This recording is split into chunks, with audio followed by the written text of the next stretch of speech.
Hi, happy Thanksgiving. We're doing a basic finishing the pot roast. I made a basic pot roast. I already have videos on this. In this particular one, I used a base of onions, topped it with onion soup, added a little bit of pepper, and then poured half a cup of water. And then I wanted richer, so I added about a cup of wine. And as you can see, I put it at 325 in a toaster oven.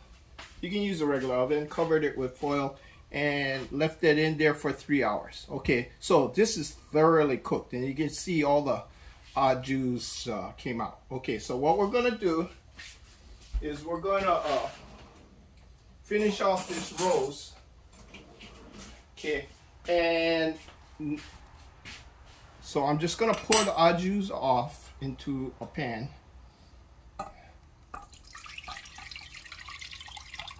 Okay, and what we want to do is we want to reduce it. Okay, that will enrich the sauce. Okay, so like I said, basic. If our sauce is too thin, we can always thicken it with cornstarch. But normally I don't need to, because I want to reduce this to concentrate the flavor. Okay, the reason why I don't have vegetables in here is because a lot of times when you cook for 3 hours, the potatoes, carrots, everything gets all mushed. So as you can see, okay, so I have this, and see if I can transfer this over without spilling it. And I'm just gonna get all these. Oh, usually the onions melt, but that's the difference between I had an enamel. I normally cook it in an enamel Dutch oven, but it gets a lot hotter, and so the onions would melt. But that's not a problem. We'll just as we cook it, it'll all melt. But even if it doesn't, that's not a problem. Okay, so I'm going to transfer this now. I'll describe what we're going to do with the roast. Okay, let me get all this in there, get all the goodness in there, and then turn on the stove. I'm gonna unlock it first. Unlock the stove, and then okay, I cut the potatoes, carrots on like that, about the same size, and I'm cut it smaller than normal. These are normal bite-sized pieces. You know, you grab it with a fork and you can just pop it in your mouth. Okay, another reason for that is I want to cook this fast. Okay, normally I cook the roast the day before and I don't have any vegetables in it. So it's just like this. I throw this in the ice box, and if I have time, I reduce the sauce. If I don't have time, I just leave it in there. Leave it covered, throw it in, once it cools down, I throw it in the ice box, let it chill overnight.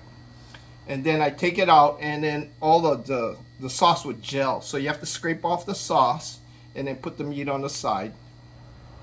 And then you would melt the sauce in a pan and then bring it to a boil like I'm doing here. Okay, so while this is going, we're trying to cook the vegetables. And in this particular setup, I got celery, potatoes, carrots. I didn't add any more onions because, as you can see, there's a lot of onions in there. Okay, so I don't need to season this. The seasoning was already put in here, so you don't need any seasoning at all. Just let it cook so the vegetables absorbs the flavors. Okay, now normally if you're doing a really rich demi-glace type sauce, the vegetables would be a lot smaller. You would cook it all the way down to mush, and then you would strain out the mush. But I mean, granted, that adds a lot of flavor to the sauce, but we're not trying to do that. We're just trying to get some of the flavor into the vegetables so they're more palatable. Okay, so we'll take this out once the vegetables are cooked. We're not going to overcook it, because the flavors of the vegetables will go into the sauce. Okay, so it's adequate. It's more than adequate. Okay, we're not trying to do a super rich dish here. We're just trying to make flavorful pot roast without going overboard. Okay, so this is coming to a boil. Okay, and now while that's going on, let me describe what's happening with the roast itself. Okay, the reason why, well, there's two reasons why I throw it in the icebox. One, I don't have the time, okay? And so the next day, I cut it, I slice it up into, and that's another advantage. When you chill the roast, it's very easy with a sharp knife to cut very thin slices. Like, you know, you could even go paper thin, but I wouldn't go that thin. But if you're making like, say, cheesesteak sandwich or something like that, that's an excellent way to do it. You know, you get all the flavor of the roast and it's thin sliced, so it's easy to eat.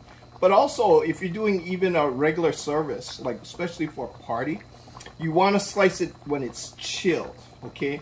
And then all you do is you heat up the sauce, and when you go to the party, you have it separate, you heat up the sauce, and then you just pour the hot sauce over the cold slices. Because by the time you get to the party, the sliced meat, cold meat, would be already room temperature. So you're just pouring hot sauce over it, and it'll just warm it up enough to serve, okay?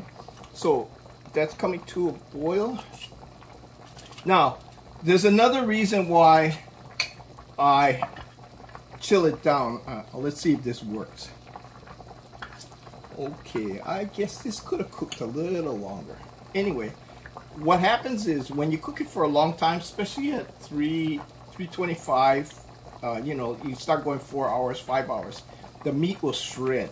Now, if you're making a pulled meat sandwich, that's fine. You can just shred everything up with a fork. Okay. With this one, what I'm going to do is either tonight or tomorrow, I'll just slice it. Okay. And I'll show you how to slice it when it's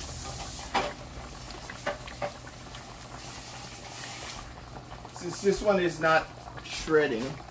I'll slice a small piece. Now, as I mentioned earlier, I'm cutting up cross cut for for roast and stuff like that. All the grain is going straight up. Okay, so straight up and down. So if I slice it this way, all the grain is going to be like that, and it's going to be rubbery. Okay, so what I want to do is cut it and then lay it down 90 degrees, just like I described on the raw side, and I can cross cut it that way. So let's do this piece, and I'm going to wait later till it's chilled to do the whole thing, but I just want to show you in this particular video, this particular small, I'm just going to do a small piece. Okay, so this is the grain is up and down this way. Okay, so I'm going to turn it 90 degrees like this, and now I'm going to slice it. Now I can go straight down and I'll have this thin bacon strips, but if I want wider pieces, I would go at a bias, in other words at an angle, and I would start cutting it at an angle, and that will give me wider strips. Okay, and that's how they do it. That's how they get these really nice wide strips out of a chunk of roast. Okay, unless the roast is really big and round, right? But most times you'll find your roast is like this, like a pot roast style. Okay, so by cutting it across the grain, you can see everything pulls apart like that, and they're nice and succulent. Okay. Ooh, let's get a taste. Okay. So I would layer it all out on the plate, decorate it with the vegetables, pour hot gravy over it. Okay.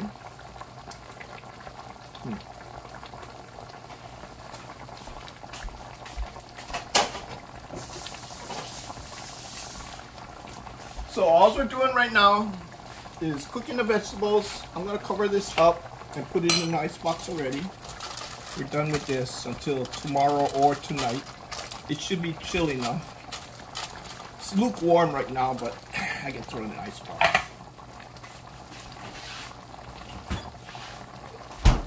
I got room.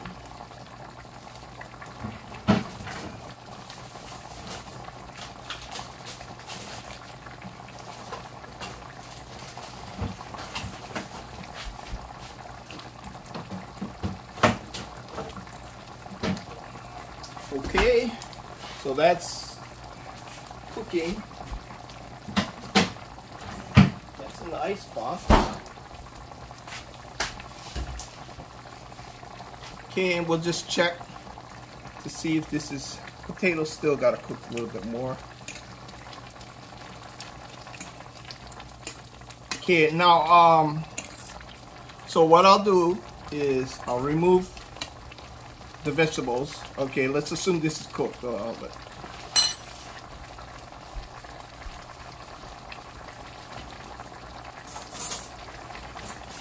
so let's assume this is cooked. Okay, I'll come back later and finish it off. But, let's take this out. That's another thing. If you know you're gonna pre-cook everything, you don't really want to overcook stuff because you're gonna warm it up and it's gonna cook again. Okay, so but that's a little tricky. You're gonna need to time it. The only way to do it is to you test a piece, you bite into it, see if it's al dente, like a little bit on the harder side than normal, and then you chill it down, and then when you heat it up, it should soften all the way through. Okay. Now, if you're really particular, you can fish out all the, like in this case, the onions, and then reduce the onions in the stock. But in this particular case, I'm leaving the onions because I'm using, oh, by the way, I'm using sweet onions, so it doesn't have that strong onion flavor. So unless your family doesn't like onions, then you would use less onions, or not even add onions. You just use the onion soup, because the onion soup, the onions are so small. It just, like, there's a whole package of onion soup in here. You don't see any little bits of onion in here. It's already dissolved. So the whole onion slices are more for show. It does add a little bit of sweetness to it. So if you're into keto, you can get your sweetness from the onions without adding any sugar. Then how sweet you want it would depend on how much onions you add. Now, if you like a lot of onions but you don't want all the sugar, well, then use regular yellow onions or white onions. Doesn't have as much sugar in it. But I found that using a sweet onion, I don't need to add any sugar to the sauce. Okay. Now what I'm gonna do is, okay, assume our vegetables are already cooked already. Okay, so I got this on the side waiting to be served. And then now I only have the basic au jus.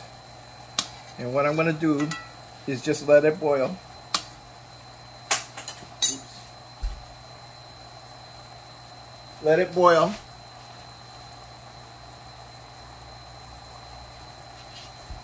And reduce it.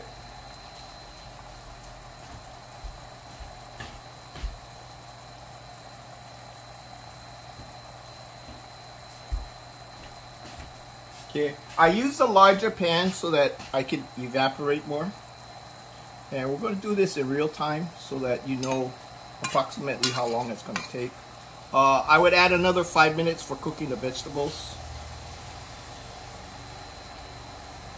You know. So as you can see, it's starting to reduce. And as you saw, I didn't add any more liquid. This liquid all came out of the meat because the half a cup of water I put in when I first started, that already evaporated. It helped set up the meat, get it warm faster, and added moisture to prevent the meat from drying out. But once the meat started heating up to a level where it started to cook, all the juices come out. So this is basically all the juice from the roast and the onions, right? Because I had a lot of onions in there. So water from the onions and water from the steak, or in this case, juice. So as I reduce it, it's just concentrating all that flavor down. With the added flavor of the vegetables, it just adds more flavor. Now, you could add other seasonings to this, but you don't really need to. What I would do is I would taste this after I reduce it, and either if it's too strong, add more water, or add more broth if you have broth. And if it's too weak, reduce it down some. Keep reducing it. Okay. Now, at what point do you don't want to go too far is just like any gravy. If you're going to go for like a thicker gravy, all you do is you just get your spoon and you dip it, and then you draw your finger across it, and you should be able to see your finger line across it. Okay, and that's like thick enough, right? You don't want to go any thicker than that because it'll cake in the pan and then burn. Okay, so now what I'm going to do is I'm going to taste this. That's another thing. If I find that this, like at this level, it's on the watery side. If I find that it's very strong in flavor, like it is now, this is it's very rich, very strong. So in this particular case, what I'm going to do is I'm going to add a cornstarch to thicken it, because I don't need to reduce it already. It's strong enough. So I'm going to get a little cold water, not too much because then it'll water down the sauce. And I'll get my cornstarch. Now you can use a potato starch, you can use any pretty much rice starch or any other starch, whatever you prefer. But I'm adding about a teaspoon. You can eyeball it. You can add a teaspoon. So, for example, 3 tablespoons of cold water with a teaspoon of cornstarch, and I'm not going to pour this all in at once. Okay. Now remember, this is already, it's rich enough, it's steamed enough. So what I'm going to do is I'm going to slowly pour it in until it reaches the consistency I want. Okay. So you'll see it'll turn white or cloudy, and then it'll get dark. Okay. So that's the starch cooking. So as you can see, it's starting to get thicker.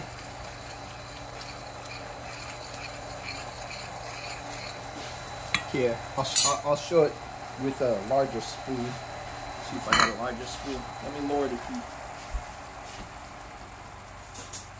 Okay. This is with a bigger spoon so you can see it. So I'm going to dip it in and then draw my finger across. Okay, so it shows my finger being drawn across. Okay, so that's good. Okay, if you want it thicker, you make it thicker. Okay, but this is good. So I would reserve this on the side. Okay, and on the day of plating, I all the meat's already sliced, plated out, and then the vegetables surrounding, or in a separate dish like this.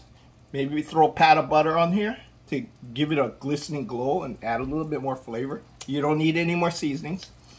And then I had the gravy, and then just when we serve, I poured a hot gravy over the cold cuts. Okay. So in this particular case, okay, so this is ready to go. Okay, I'm just going to add the vegetables because, as you remember, the vegetables aren't cooked all the way through. Okay, so I'm just going to let this sit in the gravy and let it pick up the heat.